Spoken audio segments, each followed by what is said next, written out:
One of the strangest moments of the Second World War saw the Deputy Fuhrer, with very little military experience in an aircraft, land in an area of Scotland. Flying over 1,000 miles before parachuting, he was allegedly on a one-man peace mission. Rudolf Hess had been devoted to Hitler from the foundations of the Nazi Party. After seeing him speak for the first time in 1920, Hess had become obsessed with Hitler. They bonded over the shared idea that Germany had lost in the First World War after being stabbed in the back by Jews and Bolsheviks. It was this relationship with Hitler that would see him rise to become Hitler's number two when the Nazi Party seized power in 1933. On the 30th of January 1933, with Hitler being appointed Reich Chancellor, Hess remained at his side. On the 21st of April 1933, Hess would be made Deputy Fuhrer of the Nazi Party, and in December of that year would enter cabinet. After the seizure of power, the Nazis started to persecute the Jews, and Hess's office was partly responsible for the drafting of the Nuremberg Laws in 1935, which would ban marriages between Jews and non-Jewish Germans.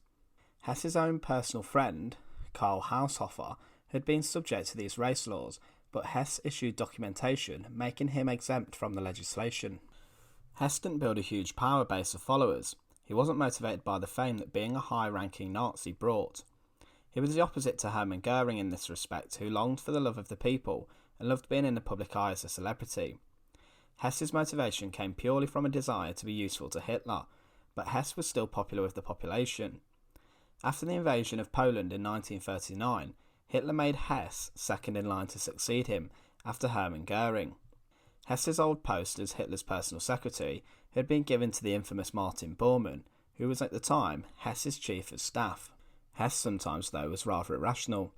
With regards to his health, he developed hypochondria, something that would stay with him even after the war and throughout his imprisonment at Spandau prison.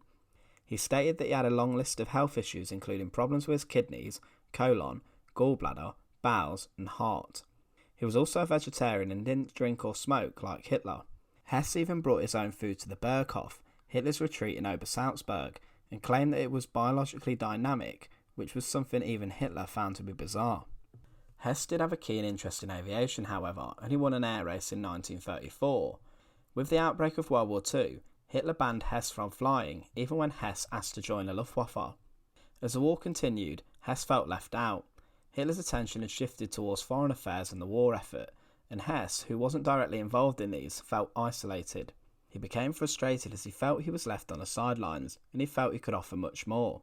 He became worried at the thought of facing a war on two fronts, as plans for Operation Barbarossa were being made. So he decided to bring Britain to the negotiating table.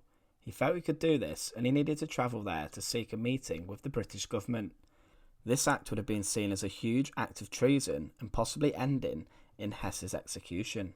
After asking for advice, Hess settled on a target. He was to fly to meet a fellow aviator, Douglas Hamilton, who was the Duke of Hamilton. Hess ordered that his advice giver, Albrecht Haushofer, write to Hamilton in September 1940, however this letter was intercepted by MI5. The Duke of Hamilton was chosen for this meeting as Hess had mistakenly believed that he was the leader of an opposition political party, which was opposed to the war with Germany. Hamilton was also a friend of Haushofer. Hamilton and Hess had never met before, however one of the most bizarre moments in history would bring them together. Hess wrote to his wife on the 4th of November 1940, stating that he was going to proceed with the plan to fly to meet with the Duke of Hamilton. He began to train on a Messerschmitt Bf-110. He eventually found a plane that handled well, and modifications were made on the aircraft. On the 10th of May 1941, at 5:45 p.m, Hess left the airfield at Augsburg-Haunstetten in his aircraft. Initially heading towards Bonn, Hess used landmarks on the ground to direct himself and made small course corrections. At 8:58 p.m, Hess diverted towards Bamborough in Northumberland. He had to zigzag his aircraft as it was not yet dark. Releasing his auxiliary fuel tanks into the sea around 8 minutes past 10 p.m, his presence was detected by several radar stations. Spitfires had been dispatched to intercept Hess, however these attempts all failed, with Hess dropping to an extremely low altitude. A Royal Observer Corps station in Northumberland was able to identify the plane as a Bf-110 and reported it as having an altitude of 50 feet or 15 metres. Hess continued his flight into Scotland at high speeds and low altitude. Unable to spot his destination of Dungavel House, he headed west to the coast to gain his bearings, and then headed back inland. Running low on fuel, Hess climbed to 6,000 feet and parachuted out of his plane at 6 minutes past 11 p.m.